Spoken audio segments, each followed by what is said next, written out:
Allah a été satisfait des croyants qui te faisaient allégeance sous l'arbre. Il a su ce qu'il y avait au fond de leur cœur, a fait donc descendre sur eux la quiétude, et les a récompensés par une victoire imminente, et par un riche butin dont ils allaient prendre possession. Allah est tout-puissant et sage. Allah vous a promis de riches butins dont vous prendrez possession bientôt, et il vous a accordé rapidement ce butin-ci. Il a éloigné de vous les mains ennemies des hommes, afin que cela soit un signe aux croyants, et pour que vous soyez guidés vers une voie droite.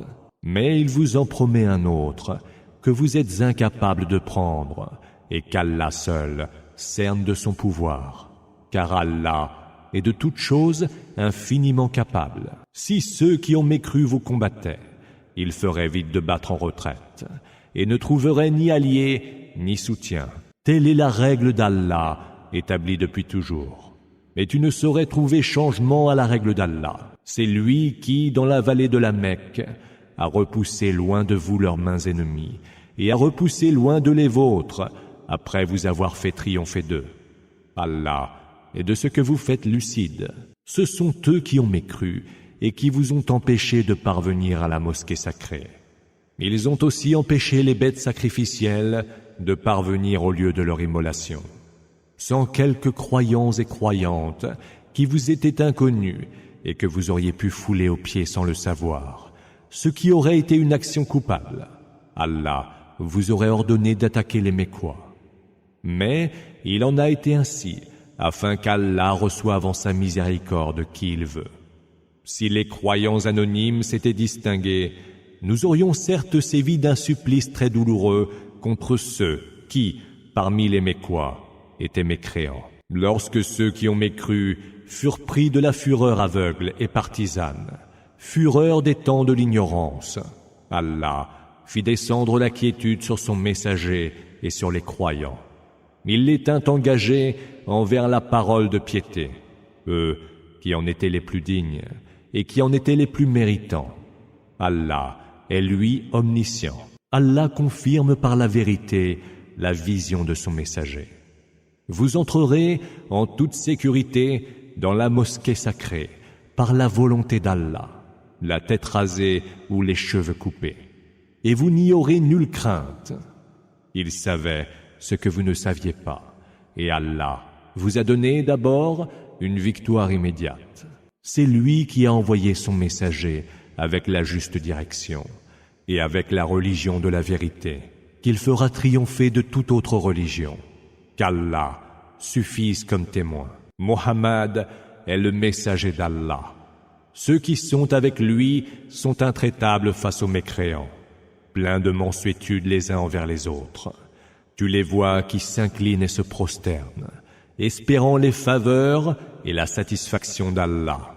Leurs marques distinctives sont là sur leur visage, gravées par l'effet de la prosternation. C'est ainsi qu'ils sont décrits dans la Torah. Tandis que dans l'Évangile, ils sont comparés à la semence qui laisse surgir ses pousses, devient une plante vigoureuse, généreuse et ferme sur sa tige, au grand bonheur du cultivateur. Allah les a fait tels pour en faire mourir d'envie les mécréants, et il promet à ceux qui, parmi eux, ont cru et ont accompli les bonnes œuvres, le pardon et une immense récompense. Au nom d'Allah, le tout clément, le tout miséricordieux. Ô vous qui avez cru, gardez-vous de précéder les décisions d'Allah et de son messager. Craignez Allah, car Allah entend et sait tout. Ô vous qui avez cru, n'élevez pas la voix au-dessus de celle du prophète, ni ne haussez le ton en lui adressant la parole, comme vous le faites vous-même les uns avec les autres. Ou alors, vos œuvres deviendraient vaines, sans que vous ne puissiez le sentir. Ceux qui baissent la voix auprès du messager d'Allah sont ceux dont Allah a éprouvé les cœurs. Ils auront le pardon et une immense récompense. Ceux qui t'interpellent de l'extérieur de tes appartements, pour la plupart, ne raisonnent point. S'ils patientaient un peu, jusqu'à ce que tu sortes au-devant d'eux, cela serait bien meilleur pour eux. Mais Allah est absoluteur et tout miséricordieux. Ô vous qui avez cru, si un homme dépravé vous apporte une nouvelle, vérifiez-en d'abord la crédibilité, de peur que, par ignorance, vous ne lésiez des gens, et que par la suite, vous ne vous retrouviez rongé par le remords. Sachez que parmi vous se trouve le messager d'Allah.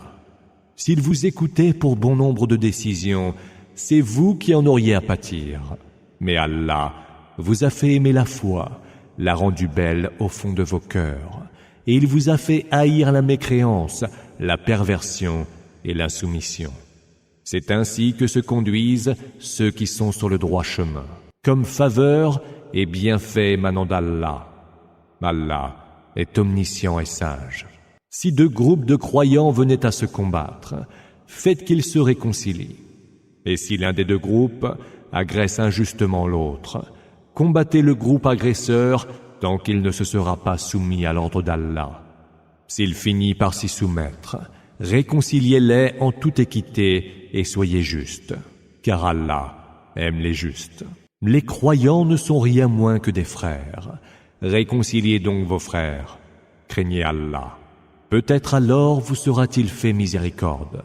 Ô vous qui avez cru, que certains d'entre vous ne se moquent point des autres, car ceux-ci pourraient être meilleurs qu'eux, et que les femmes ne se moquent point d'autres femmes, car celles-ci pourraient être meilleures qu'elles. Ne vous dénigrez point les uns les autres, et point ne vous vexez en vous attribuant mutuellement de blessants sobriquets. Quel pire nom que celui de perversion après qu'on a eu la foi. Ceux qui ne se repentent pas, ce sont eux les injustes. Oh, vous qui avez cru, évitez les suspicions fréquentes, car certaines suspicions peuvent être des péchés.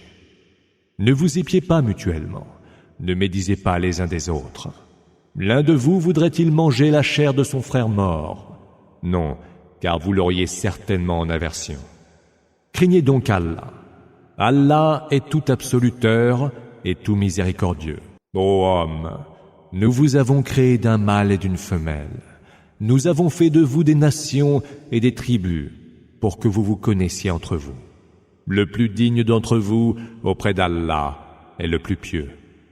Allah est omniscient et parfaitement informé. Les Bédouins déclarent « Nous avons cru en Allah ». Dis « Non, vous n'êtes pas encore croyants. Dites plutôt « Nous nous sommes soumis », car la foi n'a pas encore pénétré vos cœurs. Mais si vous obéissez à Allah et à son messager, il ne vous privera en rien de la récompense due à vos œuvres.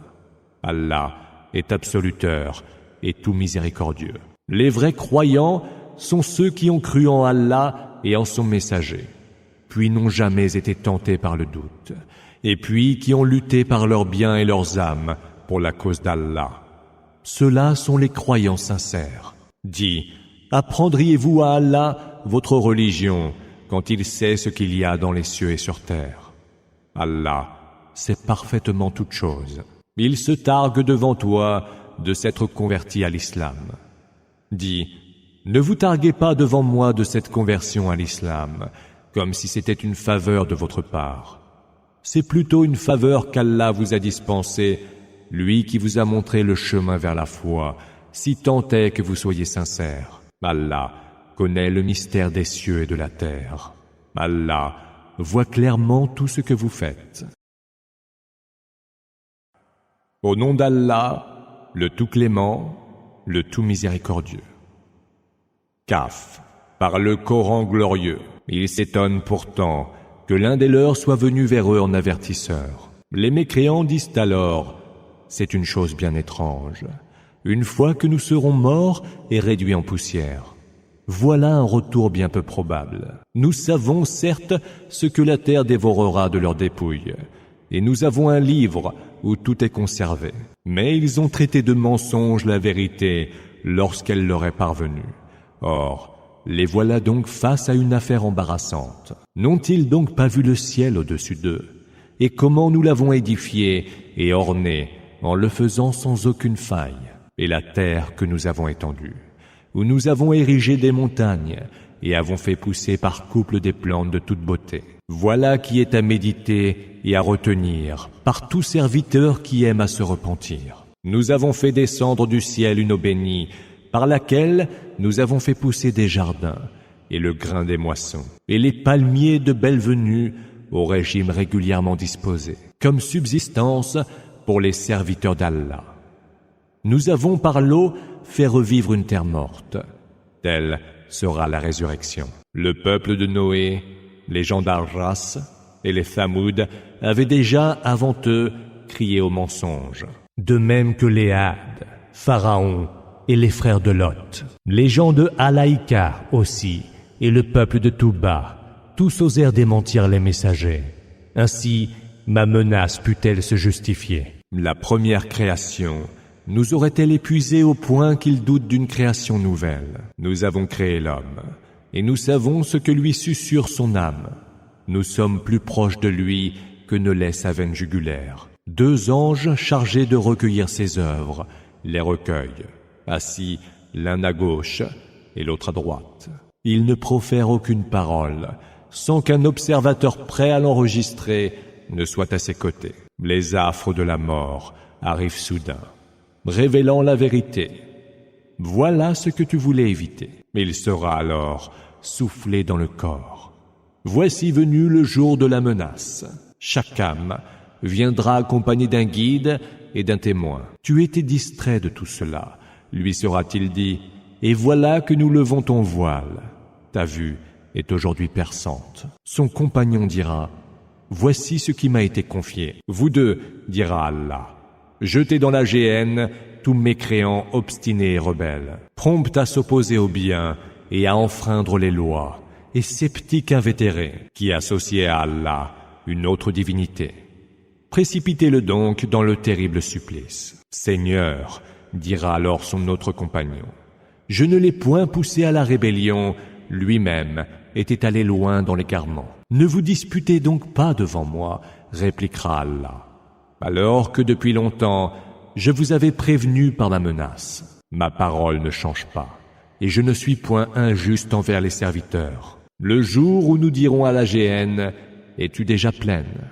Elle répondra, pourrais-je avoir davantage? Le paradis, lui, sera là, rapproché, et se trouvera non loin des hommes pieux. Voilà donc ce qui vous a été promis, leur sera-t-il dit, mais aussi à tout être qui aime à se repentir et respecte nos prescriptions, qui craint le tout clément sans le voir, et qui revient vers lui avec un cœur repentant. Entrez-y en paix.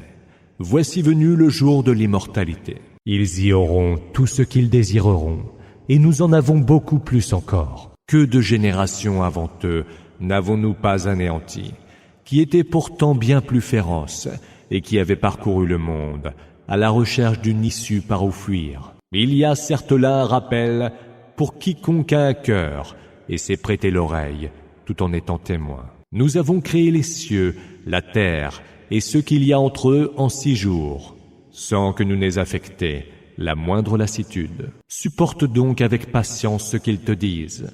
Rends gloire à ton Seigneur, célèbre ses louanges avant le lever et le coucher du soleil. Glorifie-le aussi durant une partie de la nuit et à la fin des prières. Prête une oreille attentive, le jour où le héros de l'heure appellera d'un lieu tout proche. Le jour où ils entendront le cri en toute vérité sera le jour de la résurrection. C'est certes nous qui faisons vivre et faisons mourir, et c'est vers nous que sera le devenir. Le jour où la terre se sera fendue pour les expulser brusquement de leur tombe, il nous sera alors facile de les ramener en foule. Nous savons le mieux ce qu'ils disent. Tu n'as pas à les contraindre à la foi. Rappelle plutôt par le Coran quiconque craint ma menace.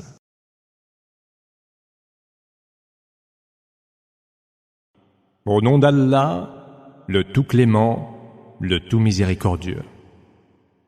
Par les éparpilleurs qui éparpillent tout, par les porteurs de lourdes charges, par les coureurs avec autant d'aisance, par les distributeurs des biens, conformément à un ordre. Ce qui vous est promis ne peut être que vrai. Et la rétribution aura certes lieu. Par le ciel si harmonieusement façonné, Vos avis sont inconstants. Du Coran se détournera certes celui qui s'est déjà détourné de la foi. Que périssent les fiefés menteurs, qui sont noyés dans l'insouciance, et qui demandent « Quand donc viendra le jour de la rétribution ?» Jour où ils seront éprouvés par le feu. Goûtez donc votre épreuve, leur sera-t-il dit, car c'est bien cela que vous vous empressiez de voir arriver. Les gens pieux seront au milieu des jardins et des ruisseaux, y recevant ce que leur aura donné leur Seigneur, car ils étaient autrefois bienfaisants. La nuit, ils dormaient peu. À la pointe de l'aube, ils imploraient le pardon. Une part de leurs biens était réservée aux mendiants et aux démunis. Il y a sur terre des signes pour ceux dont la foi est sûre. Et il y en a aussi en vous-même. Ne voyez-vous donc pas? Dans le ciel se trouve votre subsistance et tout ce qui vous est promis. Par le Seigneur du ciel et de la terre, cette promesse est tout aussi vraie que l'est votre don de la parole. T'est-il donc parvenu le récit des hôtes honorés d'Abraham? Entrés chez lui, ils lui dirent « Paix, salam.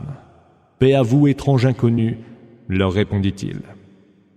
Il se retira rapidement et discrètement auprès de sa famille et revint avec un veau gras. En leur présentant le plat, Abraham dit « Ne mangez-vous pas ?» Voyant qu'ils commençaient à prendre peur devant eux, ils lui dirent « N'aie aucune crainte » et ils lui annoncèrent l'heureuse venue au monde d'un fils doté d'un grand savoir. Sa femme fit irruption, criant et se frappant le visage. « Avoir des enfants, une vieille femme stérile comme moi ?» « C'est ce qu'a décrété ton Seigneur, répondirent-ils, c'est lui le sage, l'omniscient. »